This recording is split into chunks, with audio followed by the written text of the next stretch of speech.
আমাদের গ্রামে মহিলারা ঈদের সালাত বাড়িতে জামাতে পড়িয়ে খুতবা দেয়। জি না, মেয়েদেরকে ঈদের মাঠে যেতে হবে জরুরি বাধ্য। জুমা মসজিদে মহিলারা ঈদের সালাত আদায় করবে, এটা বিদআত। এরকম প্রথা রাসূলের যুগে ছিল না। রব্বানা লাকাল হামদ জোরে পড়া যাবে কি? যায়, তবে ধীরে পড়া উত্তম। আস্তে আস্তে বেকায়দায় পড়ে সুদখোরের বাড়ি দাওয়াত খাওয়া যাবে কি? নিরুপায় হয়ে খাবেন, স্বইচ্ছায় নয়। অজু শেষে ঘাড় মাসা করা বিদআত। অনেকেই বলে আপনি আগে যুব সংঘ দলে ছিলেন, ভুল বলেছে, তোবা করতে হবে। পরহেজগার হওয়ার জন্য কি কি আমল করব? 5 ওয়াক্ত সালাত আদায় করেন, কোরআন তেলাওয়াত করেন, হালাল রুজি খান, আর দুজন যেখানে বসে আছে ওখানে বসবেন না। ওখানে আর একজনের বদনাম হচ্ছে, পরকাল হারাবে। আড্ডা পিছবেন না। দল বেঁধে কবরস্থানে যাওয়া জিয়ারত করা বিদআত। একাই যাবে। এই সালাতুত তাসবিহ পড়া যাবে কি? হাদিস সহিহ নয়। তাহাজ্জুদ পড়েন, তাহাজ্জুদ। সাব্বিহিসমা রাব্বিকাল আলার জবাবে সুবহান রাব্বিয়াল আলা সবাই জোরে বলবে, জিনা চুপে চুপে। সূরা 3 এর শেষে বালাওয়ালা যে বলা যাবে না, সূরা 3 এর উত্তর দেওয়া যাবে না। সূরা আলার যাবে, সূরা গাসিয়ার যাবে। অনেকে বলে দাড়ি রাখা তেমন গুরুত্ব নেই, কিছু বলুন। দাড়ি রাখা জরুরি, ফরজ। গুরুত্ব নেই কথা বললে কাবিরা গুনাহ হবে। জর্দা, গুল, বিড়ি, সিগারেট খেলে 40 দিন সালাত কবুল হবে না, এটাই ঠিক, এ কথাই ঠিক। মহিলাদের কাফনের কাপড় 5টি কি? জি না, 3টি। 5টির হাদিস ঠিক নেই।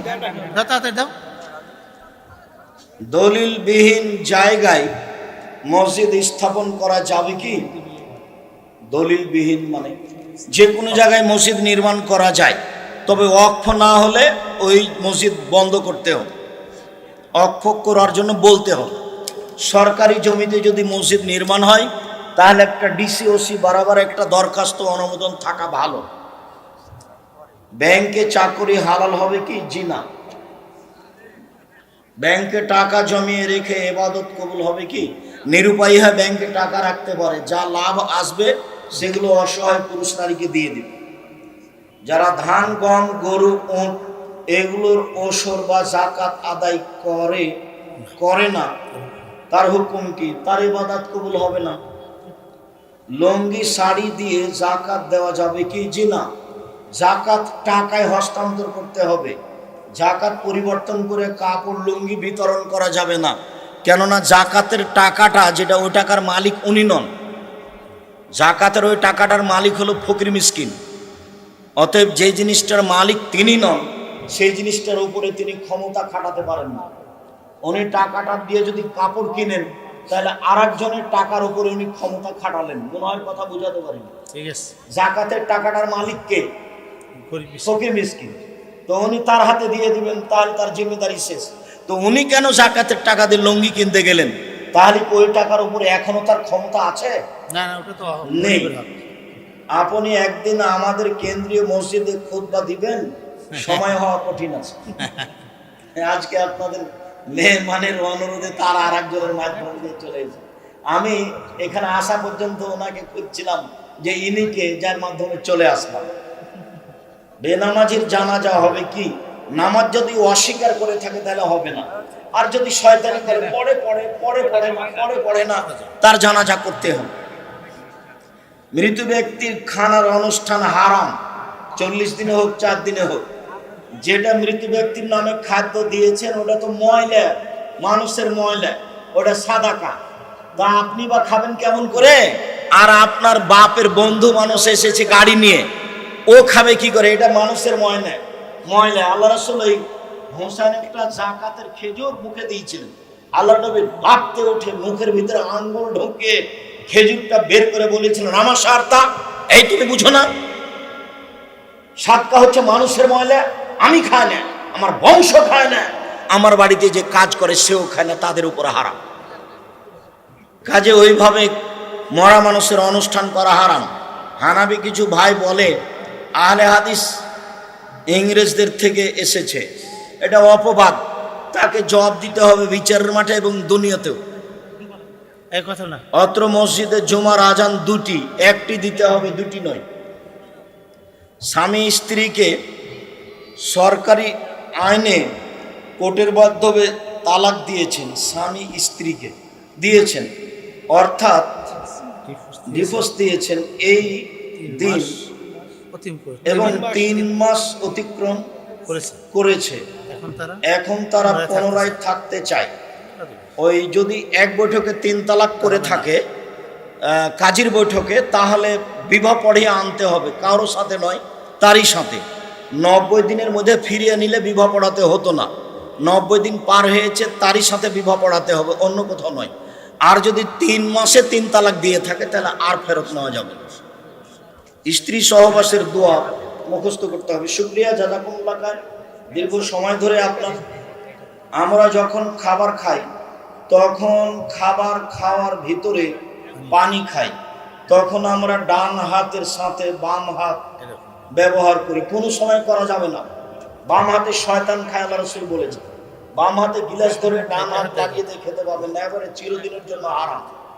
ডান হাতে ধরতে হবে, বলে ভাত লেগে আছে যে চেটে খান, আর না হলে ওই সহই আপনি গিলাস ধরেন, আর না হলে খেজুর খান। অনেক লোক বলা বলি করে যে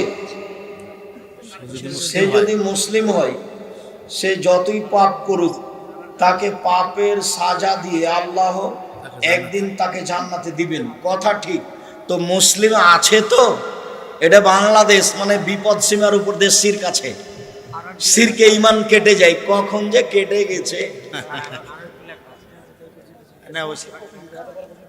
ছোট ছোট দাদা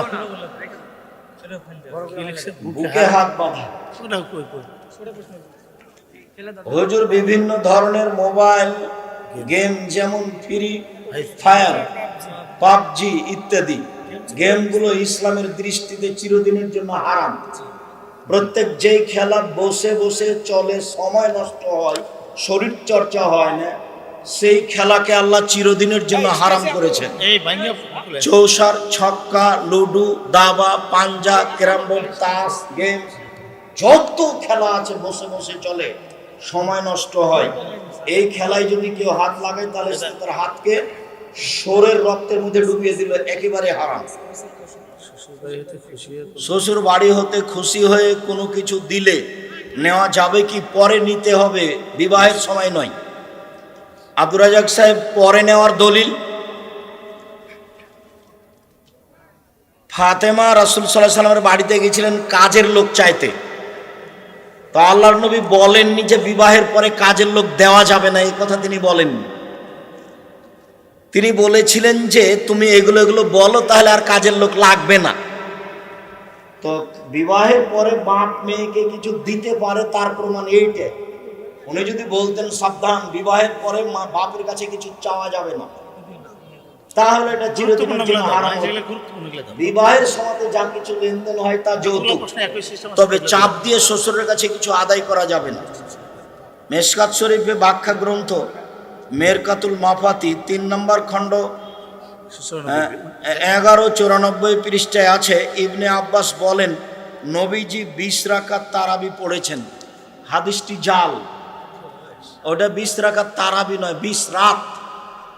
20 রাত ইমাম তারাবি পড়িয়েছিলেন। তুমি ওটাকে রাকাত ধরেছ, তোমার হুজুরও ধরেছে, ভুল হয়েছে। ইব্রাহিম আলাইহিস সালাম মুসলমানদের জাতির পিতা? জি না, ইব্রাহিম আলাইহিস সালাম মুসলমানদের জাতির পিতা নন, সবার জাতির পিতা আদম আলাইহিস সালাম। ইব্রাহিম আলাইহিস সালাম ধর্মের ব্যাপারে সবার গুরু, মানে সবার মূল ব্যক্তি। মুহাম্মদ সাল্লাল্লাহু আলাইহি সাল্লামের স্ত্রী খাদিজার বিবাহ কে পড়ান? কোনো প্রমাণ নেই। কেউ যদি প্রমাণ করে যে পড়িয়েছেন এই, তাহলে সেটা মিথ্যা হবে। কিভাবে বিবাহ হয়েছে? তাদের ওই আগের নিয়মে হয়েছে। জায়নামাজে যদি মসজিদের নকশা আঁকানো থাকে তাহলে সালাত হবে কি? সালাত হবে, নেকি কম হবে। ওই জায়নামাজ ব্যবহার করবেন না। যে জায়নামাজে কোনো প্রকার ছবি নাই, এক কালার, সিরাজগঞ্জ বাজারে গিয়ে বলবেন যে আমি এক কালার যায় নামাজ নিব, বাস কোটে নেবেন, তাতে সালাত আদায় করবেন। মায়াতকে গোসল করানো ব্যক্তি বা কবর খননকারীকে ওয়ারিসদের পক্ষ থেকে খাওয়ানো যাবে কি? অসহায় মানুষের খাওয়াবেন, খাওয়াতে হবে মনে করলে গুনাহ হবে। ঘুষ না দিলে চাকরি হচ্ছে না। ইউটিউব এবং ওয়েবসাইট থেকে গুগল অ্যাডসেন্স এর টাকা ইনকাম, ও এটা সঠিক বেঠিক বোঝা যায় না। আপনি এখন বুঝেন কি না যে এটা কতদূর হারাম কতদূর হালাল? স্পষ্ট যদি হন যে এটা হালাল তাহলে খাবেন, যদি অস্পষ্ট হয় তাহলে তা হারাম। আমি নিজেও বুঝি না তার হালাল হারাম। চাকরির মাধ্যমে বিয়ের চুক্তি, চাকরি হলে বিয়ে করতে হবে, সেই বিয়ে কি হালাল? বিয়ে তো হালাল, কাজটা জায়েজ না। বিয়ে বাপের উপস্থিত দুজন সাক্ষী হলে বিবাহ জায়েজ। ফজর এবং আসর নামাজ হানাফি জামাতের সাথে আদায় করলে কি নামাজ কবুল হবে? নামাজ কবুল হবে, নেকি কম হতে পারে। আশেপাশে আহলে হাদিস জামাতের মসজিদ যদি না থাকে তাহলে কি হানাফি জামাতের মসজিদে নামাজ আদায় করা যাবে? করেন, ফজর এবং আসর না করাই ভালো। মুসা আলাইহিস সালামের লাঠি কোথায় আছে এবং এই লাঠি মুসা আলাইহিস সালাম কোথা থেকে পেয়েছেন? কোথায় আছে আমরা তা জানি না, তবে তিনি কোথায় পেয়েছেন সেটা আমরা জানি না। তার হাতে লাঠি ছিল এ কথা আল্লাহ বলছেন, মাবে এমিনে কাইয়া মুসা, মুসা তোমার ডান হাতে কি? তখন মুসা আলাইহিস সালাম বললেন, হে আসা, এটা আমার লাঠি। শেষ হয়েছে। বিবাহের স্বর্ণ উপহার দিলে পুরুষের জন্য তা গ্রহণ করা বৈধ হবে কি? স্বর্ণ উপহার দিলে গ্রহণ করা যাবে, বিক্রি করে টাকা কাজে লাগাতে হবে। স্বর্ণ পুরুষের ব্যবহার করা হারাম। কিছু মুসল্লিকে দেখা যায় জিন্সের প্যান্ট পরে এবং এই প্যান্ট গুটিয়ে সালাত আদায় করে, যেন এটা হারাম। যেই প্যান্টে শরীরের উঁচু নিচু বোঝা যায় অঙ্গ প্রত্যঙ্গ, সেই পোশাক হারাম। আর সলাতের সময় কোমরে গুটাতে হবে, নিচে নয়। নিচে গুটানো হারাম, কেননা সব কিছু সিজদা করতে যায়। একজন নবী একজন পুরুষের সাথে একজন নারী কতজন পুরুষের সাথে পর্দাবিহীন সাক্ষাৎ করতে পারে এটা উল্লেখ করা আছে কোরআন মাজিদে। তার বাপ, তার শ্বশুর, তার ছেলে, তার বোনের ছেলে, তার মেয়ের ছেলে। জীবিত মানুষের আত্মা কোথায় অবস্থান করে? তার দেহের মধ্যে অবস্থান করে, ঘুমের সময়তে চলে যায়, আবার আসে, যা রাসূল সাল্লাল্লাহু আলাইহি ওয়াসাল্লাম বলেছে। আমার 3টি মেয়ে, তাদের নাম রাখা হয়েছে মাফিয়া আক্তার মুন্নি, মাফিয়া আক্তার মুন্নি, মার্জিয়া আক্তার মায়া, মার্জিয়া আক্তার মায়া, মনিরা বিনতে মুক্তার। এই নামগুলো রাখা যাবে। মনিরা, শুধু মনিরা, মনিরা বিনতে মুক্তার, ঠিক আছে। মার্জিয়া বিনতে আক্তার মায়া, আক্তার মায়া লাগবে না, শুধু মার্জিয়া। আছে আক্তার মায়া এগুলো ছেড়ে দিতে হবে। মাফিয়া আক্তার, মাফিয়া, এটাও একটা মাফিয়া, আফিয়া হয় মাফিয়ার চেয়ে, আফিফা। বিবাহের মোহরানা হিসাবে কোনো নারী যদি বিবাহের পর স্বামীর সাথে হজে যেতে ইচ্ছা করে তবে তা মোহরানা হিসাবে গ্রহণযোগ্য হবে কি? স্বামী স্ত্রীর চুক্তিতে যদি হয়তো হবে, তোমাকে হজে নিয়ে যাব, তোমার সাথে যে মোহর ছিল সেটা আমি এরই মধ্যে পরিশোধ করে দিলাম, তো স্বামী যে স্ত্রী যদি রাজি থাকে হবে। ছাড়ো, শুকরিয়া, জাযাকুমুল্লাহ খাইর। আল্লাহ আমাদের যারা মারা গেছে তুমি তাদের কবরের শাস্তি মাফ করো। আমরা যারা অসুস্থ তুমি তাদের আরোগ্য দান করো। আমরা যারা বেঁচে আছি তুমি তাদেরকে তোমার রাসূলের পদ্ধতি অনুযায়ী চলার তৌফিক দান করো। আমিন। আজকের যে আলোচনা, সে আলোচনা মেনে চলার তৌফিক দান করো। আমিন। তোমার দরবারে এই জোরালো দাবি ও দাওয়া দোয়া রেখে আজকের সংক্ষিপ্ত আলোচনা এখানে শেষ করলাম। সুবহানাকা আল্লাহুম্মা ওয়া বিহামদিকা আশহাদু আল্লা ইলাহা ইল্লা আনতা আস্তাগফিরুকা ওয়া আতুবু ইলাইক। আসসালামু আলাইকুম ওয়া রাহমাতুল্লাহ। অবশ্যই কেউ মাসিক আল ইতিসাম পত্রিকা ছাড়া যাবেন না। নিজের কাছে যদি না থাকে তাহলে অন্যের কাছে টাকা নিয়ে যাবে। বুখারী মুসলিম। এখানে আরেকটু কথা বলিনি, এই লোকটা বিপদে পড়েছে, এর দোয়া কবুল হোক, এর তিনটা কারণ আছে, তিনটা কারণে দোয়া কবুল হওয়া উচিত। এক, হাত তুলে দোয়া করছে, হাত তুলে দোয়া করলে কবুল হয়। খালি হাত ফিরে দিতে আল্লাহ লজ্জা পান। আইয়ারুদ্দা ইলাইহিমা সিফরান, আল্লাহ তাআলা তার কাছে খালি হাত ফিরে দিতে লজ্জা পান। আব্দুর রাজ্জাক সাহেব, তো আমরা যে সালাতের পরে হাত তুলে দোয়া করতাম সেটা কি হলো? ওটা হলো জামাতবদ্ধ, দলবদ্ধ, ওটা সুন্নাতের বিপরীত, তার নাম বিদআত। হাত তুলে দোয়া করা ব্যক্তিগত ব্যাপার। দোয়ার বইটা আমি কতদিন আপনাকে পড়তে বললাম যে 42টা সহিহ হাদিস দেওয়া আছে হাত তুলে দোয়া করা, তার 36টা খালি বুখারী মুসলিম থেকে পেশ করা আছে। 16টা স্থান উল্লেখ করা আছে কোথায় কোথায় হাত তুলে দোয়া করতে হবে।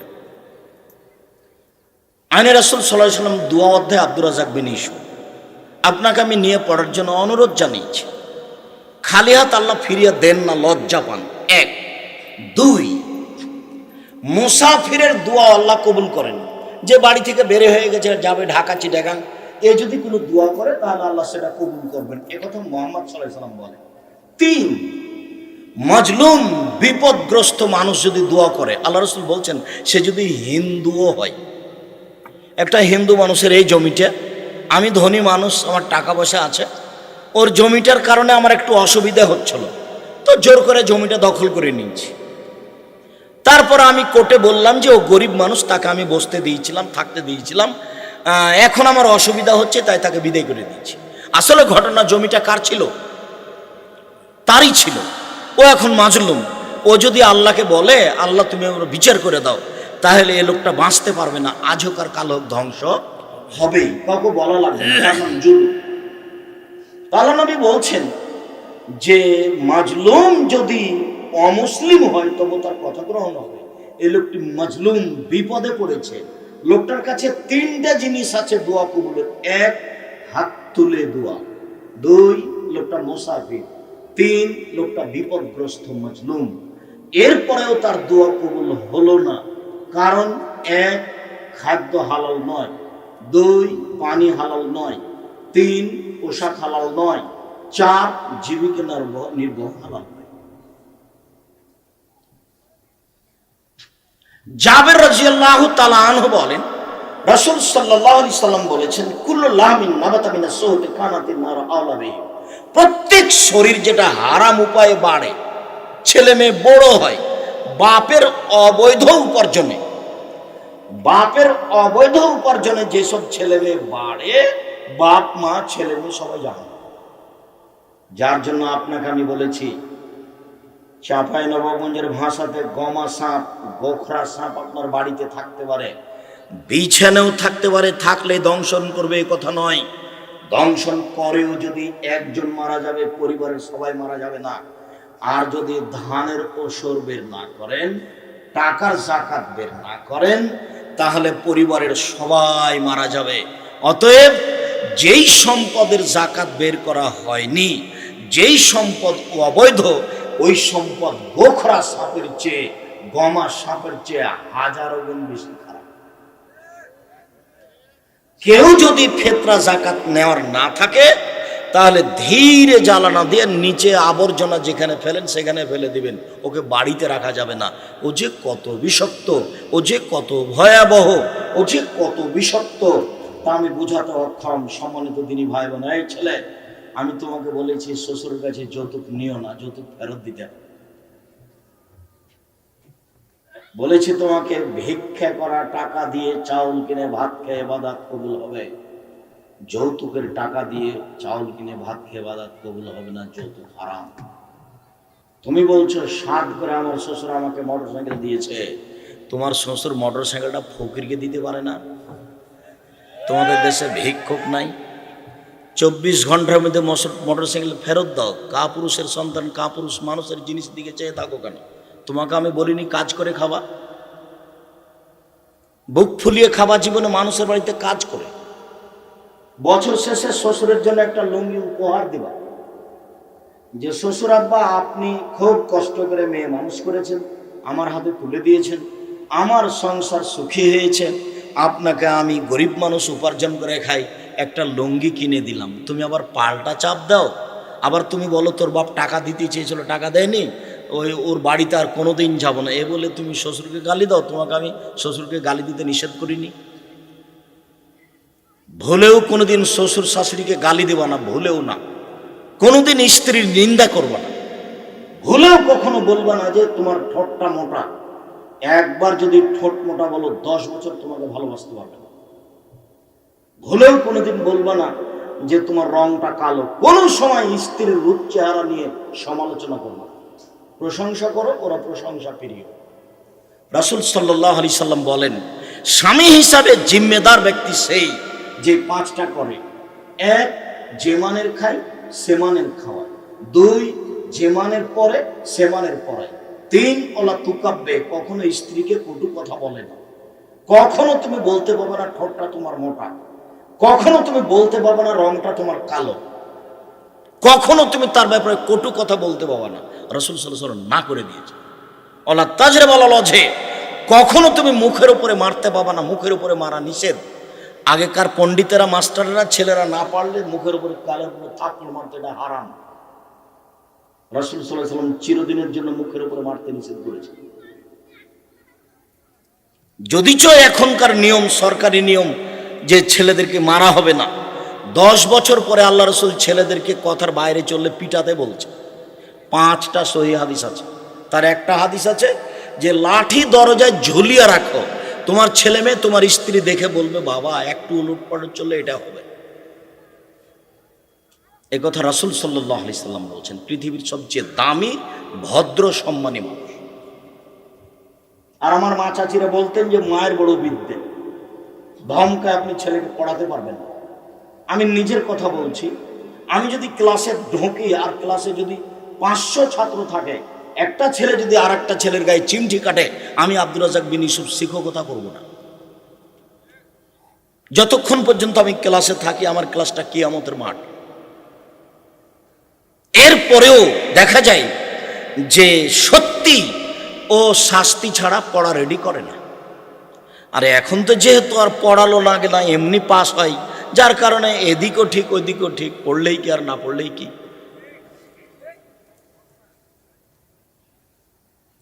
সম্মানিত দিনী ভাই বোন, 5টা জিনিস রাসূল সাল্লাল্লাহু আলাইহি সাল্লাম স্বামী হিসেবে দেখতে বললেন। শেষে বললেন আল্লাহ তাতরকা ইল্লা ফিল বাইতে, তোমার স্ত্রীকে তোমার বাড়ি ছাড়া কোথাও যেতে দিও না। খালার বাড়ি যেতে পাবে না, ফুফুর বাড়ি যেতে পাবে না, মায়ের বাড়ি যেতে পাবে না, জরুরি প্রয়োজন ছাড়া বাড়ি ত্যাগ করতে পাবে না। রাসূল সাল্লাল্লাহু আলাইহি সাল্লামের জরুরি ঘোষণা।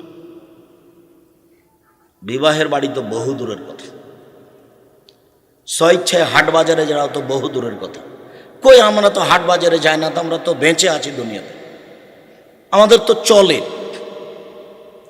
আমরা পুরুষ মানুষই যায় না, এত মহিলা মানুষ তো ভাবতেই পারি না। সম্মানিত দিনী ভাই,